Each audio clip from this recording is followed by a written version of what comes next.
खाद्यर उत्स प्रथम अध्याय। अभ्यास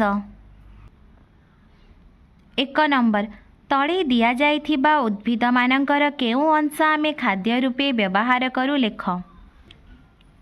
उद्भिदर नाम केउ अंश खाद्य रूपे व्यवहार करू। टमाटो फल, कदली फल फूल कांड, आंब फल, नडिया फल, पियाज कांड और पत्र, आखु कांड, अदा कांड, पोई पत्र और कांड, सिंब फल, खड़ा पत्र और कांड।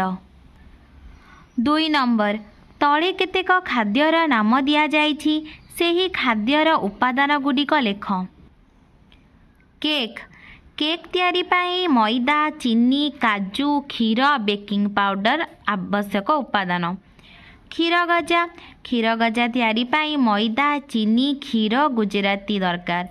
रसगोला तैयारी करिया पाई छेना और चीनी आवश्यक।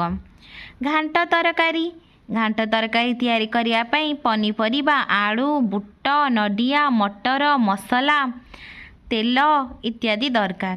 काकरा अटा, सुजी, चीनी, तेल, घी।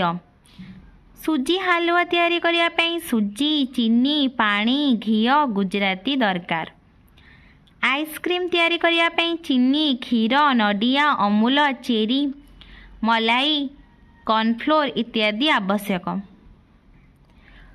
3 नंबर पोड़पिठा तैयारी पाई आवश्यक उपादान गुडिकर नाम लेख।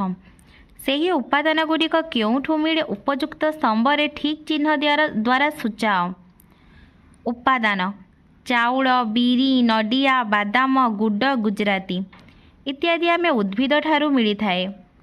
ଗୁଆ ଘିଅ ପ୍ରାଣୀଙ୍କ ଠାରୁ ମିଳେ। 4 ନମ୍ବର ନିମ୍ନୋକ୍ତ ଜିନିଷ ମଧ୍ୟରେ ଥିବା 2ଟି ପାର୍ଥକ୍ୟ ଓ 2ଟି ସାମଞ୍ଜସ୍ୟ ଲେଖ। ପାର୍ଥକ୍ୟ ପାଚିଲା ଅମୃତଭଣ୍ଡା ଓ କଞ୍ଚା ଅମୃତଭଣ୍ଡା। ପାଚିଲା ଅମୃତଭଣ୍ଡା ରଙ୍ଗ ହଳଦିଆ, କଞ୍ଚା ଅମୃତଭଣ୍ଡା ରଙ୍ଗ ସବୁଜ। ପାଚିଲା ଅମୃତଭଣ୍ଡା ନରମ, କଞ୍ଚା ଅମୃତଭଣ୍ଡା ଟାଣ। ସାମଞ୍ଜସ୍ୟ ପାଚିଲା ଅମୃତଭଣ୍ଡା ଖାଦ୍ୟ ରୂପେ ବ୍ୟବହାର କରିଥାଉ, କଞ୍ଚା ଅମୃତଭଣ୍ଡାକୁ ମଧ୍ୟ ଖାଦ୍ୟ ରୂପେ ବ୍ୟବହାର କରିଥାଉ। ପାଚିଲା ଅମୃତଭଣ୍ଡାର ବୃନ୍ତ, ଚୋପା ଓ ମଞ୍ଜି ଥାଏ, କଞ୍ଚା ଅମୃତଭଣ୍ଡାର ବୃନ୍ତ, ଚୋପା ଓ ମଞ୍ଜି ଥାଏ। 5 ନମ୍ବର କ ସ୍ତମ୍ଭରେ ଥିବା ପ୍ରତ୍ୟେକ ଖାଦ୍ୟକୁ ଖ ସ୍ତମ୍ଭରେ ଦିଆଯାଇଥିବା ସମ୍ପର୍କିତ ଉଦ୍ଭିଦ ଓ ପ୍ରାଣୀ ସହିତ ସଂଯୋଗ କର। ଘିଅ ଗାଈ, ମହୁ ଫୁଲ ଗଛ, ଆଚାର ସୋରିଷ ଗଛ, ବଡ଼ି ବିରି ଗଛ, ରାବିଡ଼ି ଗାଈ, ହାଲୁଆ ଗହମ ଗଛ, ଆଖୁ ଗଛ, ପକୁଡ଼ି ବୁଟ ଗଛ, ବିରିୟାନୀ କୁକୁଡ଼ା। 6 ନମ୍ବର କ ପାଳଙ୍ଗ ଶାଗ ଯେଉଁ ଯେଉଁ ଖାଦ୍ୟ ତିଆରି ପାଇଁ ଉପାଦାନ ରୂପରେ ବ୍ୟବହାର କରାଯାଏ ତନ୍ମଧ୍ୟରୁ 5ଟିର ନାମ ଲେଖ। ଉତ୍ତର ପାଳଙ୍ଗ ଶାଗ ଉପାଦାନ ରୂପେ ବ୍ୟବହୃତ ହେଉଥିବା ଖାଦ୍ୟ 5ଟି ହେଲା ପାଳଙ୍ଗ ଶାଗ ଭଜା, ପାଳଙ୍ଗ ଶାଗ ତରକାରୀ, ପାଳଙ୍ଗ ଶାଗ ପରଟା, ପାଳଙ୍ଗ ପନିର, ପାଳଙ୍ଗ ପକୁଡ଼ି।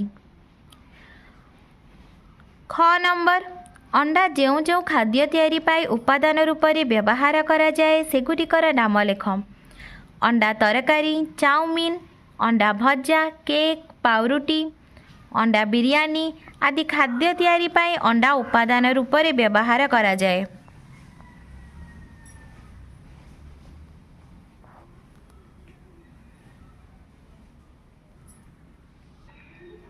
7 ନମ୍ବର ତୁମ ଅଞ୍ଚଳରୁ ଯଦି ଆଜି ସବୁ ପୋକ ମାଛି ଲୋପ ପାଇଯିବେ ତେବେ ଯେଉଁ ଯେଉଁ ଜୀବମାନଙ୍କର ଖାଦ୍ୟ ସଂଗ୍ରହରେ ଅସୁବିଧା ହେବ ତନ୍ମଧ୍ୟରୁ 5ଟିର ନାମ ଲେଖ। ଜୀବ 5ଟିର ନାମ ହେଲା କୁକୁଡ଼ା, ବତକ, ଝିଟିପିଟି, ପିମ୍ପୁଡ଼ି ଓ ଏଣ୍ଡୁଅ। ପିଲାମାନେ ତୁମକୁ ଭିଡ଼ିଓଟି ଭଲ ଲାଗିଲେ ପ୍ଲିଜ୍ ଲାଇକ୍ ଆଣ୍ଡ ସବସ୍କ୍ରାଇବ୍।